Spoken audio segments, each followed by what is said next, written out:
Cuba es uno de esos destinos polémicos donde tienes muchas formas de visitarlo. En este viaje hice el intento de vivir las distintas facetas para tener el mejor contexto posible acerca de Cuba. Empecemos. Cuba, dentro y fuera de sus burbujas. No es secreto para nadie, Cuba es un país lleno de miseria, pobreza, restricciones y represión. Pero la gente del gobierno no es tonta. El turismo siempre ha sido una fuente de ingresos importante y por esto han acondicionado muchas zonas para recibir a los turistas. Estas zonas o burbujas son la antítesis de la realidad del país. Es toda una fachada con alguna que otra pincelada de la cultura cubana para hacer sentir al turista que visitó Cuba. Zonas como La Habana Vieja dentro de La Habana o el mismo Varadero son cómodas de visitar, limpias, bonitas, con bares y restaurantes como en cualquier zona turística del mundo, pero fuera de estas zonas casi todo está mal. Cuba es un país socialista. Esto ya de por sí resume muchas cosas. Para además de esto podemos recalcar algunas cosas. Después del COVID, el país ha tenido un declive importante. Un país que solía ser seguro y libre de drogas está dejando de serlo. La gran mayoría de los cubanos detesta el régimen, su revolución y todas sus payasadas. Es algo de lo que el cubano está harto, pero no puede hablar abiertamente porque te pueden meter años de cárcel solo por opinar en contra. Tuve la suerte de que al decir que soy venezolano, el cubano casi automáticamente asume que estás en contra de estos gobiernos y a continuación viene un desahogo importante a través de una conversación que no pueden tener muchas veces ni con sus familias, ya que por dinero hay familiares que te acusan con el régimen de ser opositor y te cae cárcel. Años de cárcel por una simple acusación. Este es uno de los muchos métodos que utiliza el gobierno para mantener el control de la población. El turismo está pasando por su peor momento. Vi muchos hoteles y restaurantes vacíos. Esto se debe a muchos factores. Muchas líneas aéreas que han dejado el país, la crisis general, los cubanos que viven fuera, que visitan frecuentemente ya no lo están haciendo, las restricciones por parte de Estados Unidos al revocarte el permiso del ESTA para viajar a Estados Unidos sin visa si llegas a pisar Cuba, etc.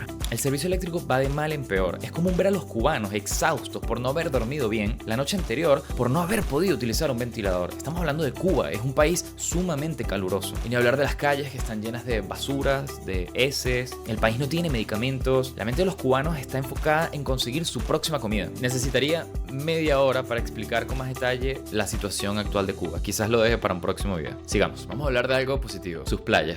No decepcionan. Después de todo, Cuba es una isla en el Caribe. La peor playa que fui sigue siendo excelente. Tienes playas al norte, al sur, islas y cayos por todos lados. Y si no te quieres mover mucho, siempre vas a tener Varadero, que le puedes llegar muy fácil en autobús desde cualquier parte. Y las playas están allí mismo, enfrente de la parada del autobús. Su gente. Como en cualquier parte, hay de todo. Pero generalizando un poco, me atrevería a decir que el cubano es educado, trabajador, gracioso y muy amable. Creo que para bien o para mal, comparten con los venezolanos la resiliencia y el buscar ser feliz, sea cuales sean las circunstancias. También son muy buenos músicos y bailarines. A pesar de la situación del país, el arte y la música siempre acompañan al cubano. Aquí te dejo algunas cosas que aún dentro del contexto llamaron mi atención. La primera es para los venezolanos. Si pensabas que Chávez era una persona creativa o muchas de las cosas que hizo se le ocurrió a él, te cuento que no. Cada acción, cada paso, desde el primero hasta el último, incluyendo los eslogans que decía, las expresiones y hasta el material gráfico que hemos visto por más de 20 años, forma parte de un manual socialista para controlar a las masas. Te sorprenderías al ver en los museos de Cuba periódicos de hace 60 años o más haciendo mención del bloqueo económico de Estados Unidos o del que sea. La culpa siempre es de un ente externo, es de otra persona. Frases como patria, socialismo, muerte, ser rico es malo, entre muchas otras cosas. El uso de Airbnb en Cuba se convirtió en un escape para muchos cubanos, ya que no solo perciben un dinero que de otra forma sería casi imposible, también les da un permiso para tener acceso a ciertos alimentos a precios razonables con la excusa de que serán consumidos por el turista hospedándose en sus casas. Por supuesto, el cubano juega un poco con esto para garantizarse parte de esos alimentos. Eso de que la educación y la salud son gratuitas viene con condiciones. Es un tema muy largo. Un ejemplo de este punto es que los médicos, si estudian algún tipo de especialidad, tienen prohibido salir de Cuba. Y así como esto, hay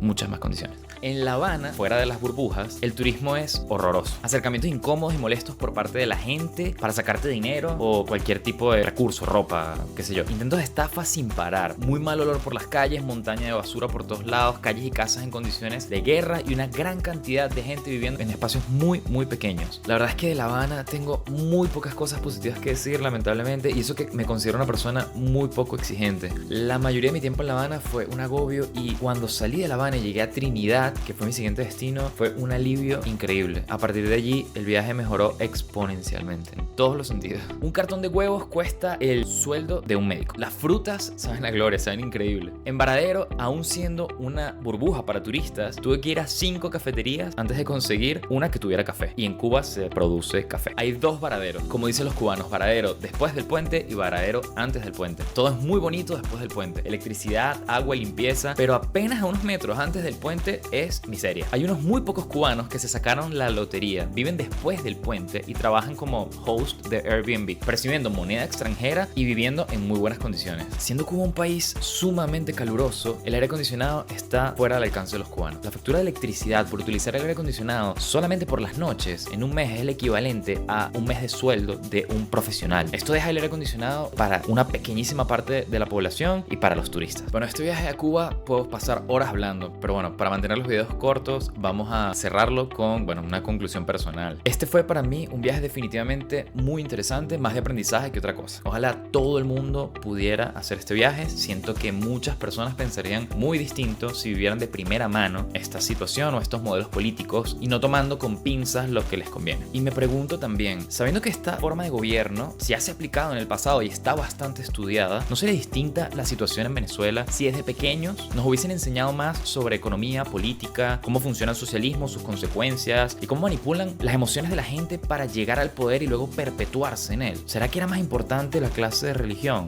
o la de instrucción premilitar? ¿Quién sabe?